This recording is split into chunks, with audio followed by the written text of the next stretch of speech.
সুপ্রিয় প্রশিক্ষণার্থীবৃন্দ, আসসালামু আলাইকুম। বাংলাদেশ পরিসংখ্যান ব্যুরো অর্থনৈতিক শুমারি 2023 অ্যাপের ভিডিও টিউটোরিয়ালে আপনাদের সবাইকে স্বাগতম। এই ভিডিও টিউটোরিয়ালটিতে আমি আপনাদের দেখাবো কিভাবে আপনি পরিপূর্ণভাবে অ্যাপটি পরিচালনা করবেন। প্রথমেই আপনার ট্যাবের হোম স্ক্রিন থেকে অ্যাপটি চালু করতে হবে। আমাদের এই ভিডিও টিউটোরিয়ালটি প্রধানত 3টি ধাপে সম্পন্ন হবে। প্রথম ধাপ অ্যাপ্লিকেশন পারমিশন এবং লগইন। দ্বিতীয় ধাপ অ্যাপ্লিকেশন ইন্ট্রোডাকশন। তৃতীয় ধাপ list page, data collection, editing and sending to server এবং সার্ভারে প্রেরণের পরেও কিভাবে আপনি একটি লিস্ট সংশোধন করবেন। তো এবার আমাদের মূল টিউটোরিয়ালটি শুরু করা যাক। প্রথম ধাপ অ্যাপ্লিকেশন পারমিশন। অ্যাপটি চালু করলেই প্রথমে আপনি লগইন স্ক্রিনটি দেখতে পাবেন। স্ক্রিনের উপরে ডান পাশে দেখতে পাচ্ছেন হেল্প বাটন এবং নেটওয়ার্ক আইকন, এবং মূল স্ক্রিনে দেখতে পাচ্ছেন লগইন আইডি এবং পাসওয়ার্ড প্লেস হোল্ডার। হেল্প বাটনে টাচ করে হেল্প পেজে গেলে আপনি 4টি অপশন দেখতে পাবেন। মোবাইল নম্বর দেখুন। এই অপশনটির মাধ্যমে যেই নম্বরে এই অ্যাপটি রেজিস্ট্রেশন করা হয়েছে সেই নম্বরটি দেখে নিতে পারবেন। তো আসুন আমরা দেখে নিই। বাটনটিতে টাচ করলে একটি পারমিশন অ্যালার্ট দেখাচ্ছে। এই পারমিশন অ্যালার্টগুলো অ্যাপের জন্য খুবই গুরুত্বপূর্ণ। অ্যাপটি ব্যবহারের ক্ষেত্রে বিভিন্ন সময়ে বিভিন্ন ধরনের পারমিশন অ্যালার্ট আসবে। অ্যাপটি নির্বিঘ্নে চালানোর জন্য খুবই সতর্কতার সাথে এই পারমিশন অ্যালার্টগুলোকে অ্যালাউ বাটনে টাচ করে অ্যালাউ করতে হবে, অন্যথায় পরবর্তী ধাপে যাওয়া সম্ভব হবে না। পারমিশনটি অ্যালাউ দেওয়ার পরে এখানে আপনার মোবাইল নম্বরটি দেখানো হচ্ছে। এখানে আপনি ক্যান্সেল দিয়ে বের হয়ে আসবেন। এরপর ইন্টারনেট ব্যালেন্স দেখুন। এই অপশনটির মাধ্যমে আপনি আপনার ইন্টারনেট ব্যালেন্স দেখে নিতে পারবেন। আমরা আবারও ক্যান্সেল দিয়ে বের হয়ে আসলাম। ডেটা প্যাক কিনুন। এই অপশনটির মাধ্যমে আপনি এই অ্যাপ থেকে আপনার মোবাইলে ডেটা প্যাক কিনে নিতে পারবেন। এবং ফোন করুন। এই অপশনটির মাধ্যমে আপনি অনুসন্ধানে যোগাযোগ করতে পারবেন। ব্যাক বাটনে প্রেস করে আপনি পূর্ববর্তী পেজে ফিরে যাবেন। লগইন। এবার আমরা আইডি এবং পাসওয়ার্ড দিয়ে লগইন করব। ইতোমধ্যে প্রদানকৃত লগইন আইডি এবং পাসওয়ার্ডটি সতর্কতার সাথে নির্ভুলভাবে প্রদান করতে হবে এবং লগইন বাটনে প্রেস করতে হবে। পরবর্তী স্ক্রিনে অগ্রসর হলে আপনার ছবি সেট করার অপশন আসবে। এখানে আমরা 3টি বাটন দেখতে পাচ্ছি। বাছাই করুন বাটনে প্রেস করলে আপনার গ্যালারি থেকে ইমেজ বাছাই করার অপশন আসবে। সেক্ষেত্রে একটি স্টোরেজ পারমিশন অ্যালার্ট আসতে পারে। অ্যালাউ বাটনে প্রেস করে পারমিশনটি অ্যালাউ করতে হবে। নতুন ছবি তুলুন বাটনে প্রেস করলে ক্যামেরা চালু হবে এবং আপনি ছবি তুলে আপনার প্রোফাইল পিকচার হিসেবে সেট করতে পারবেন। সেক্ষেত্রে ক্যামেরা পারমিশনের জন্য একটি অ্যালার্ট আসতে পারে। অ্যালাউ বাটনে প্রেস করে পারমিশনটি অ্যালাউ করতে হবে এবং এড়িয়ে যান বাটনে প্রেস করে আপনি ছবি সেট না করেই পরবর্তী ধাপে অগ্রসর হতে পারবেন। দ্বিতীয় ধাপ অ্যাপ্লিকেশন ইন্ট্রোডাকশন। সফলভাবে লগইন সম্পন্ন হওয়ার পর আমরা চলে আসলাম আমাদের টিউটোরিয়ালের দ্বিতীয় ধাপ অ্যাপ্লিকেশন ইন্ট্রোডাকশনে। প্রথমেই আমরা যে স্ক্রিনটি দেখছি সেটা হচ্ছে ড্যাশবোর্ড।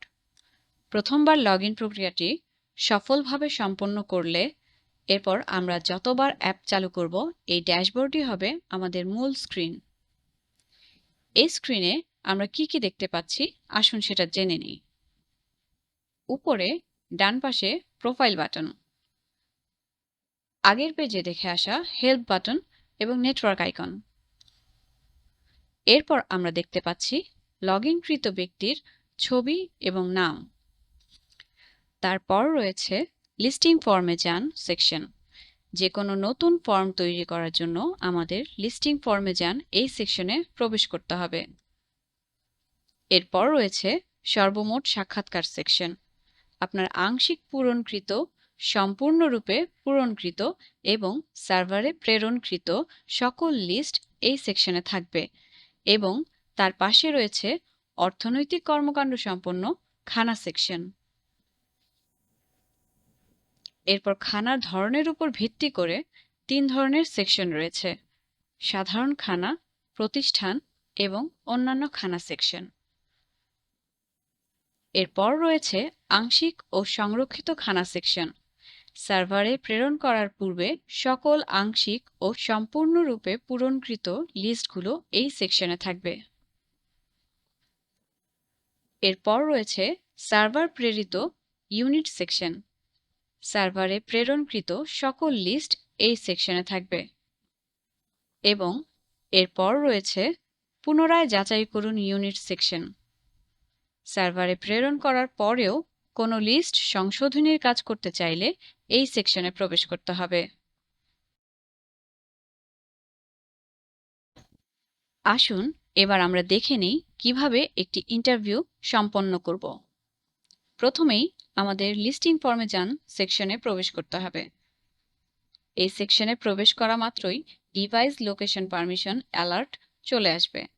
অবশ্যই while ইউজিং দ্য অ্যাপ বাটনে প্রেস করে পারমিশনটি অ্যালাউ করতে হবে।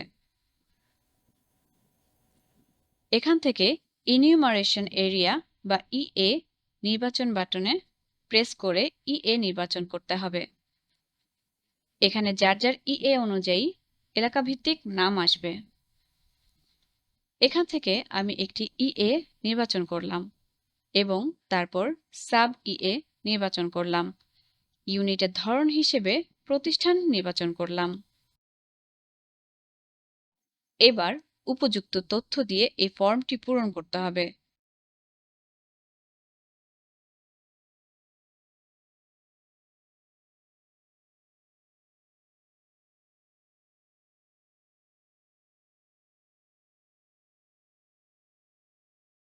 তথ্য পূরণের পরে এগিয়ে যান বাটনে প্রেস করতে হবে।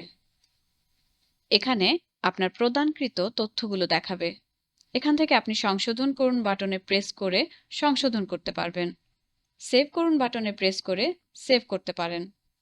এবং যদি একবারে সার্ভারে জমা দিতে চান তাহলে সেভ করুন এবং জমা দিন বাটনে প্রেস করতে হবে।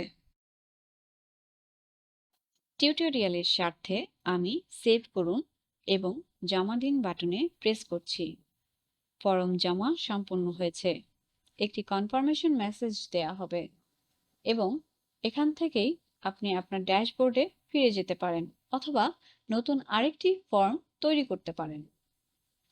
আমি ড্যাশবোর্ডে ফিরে যাচ্ছি।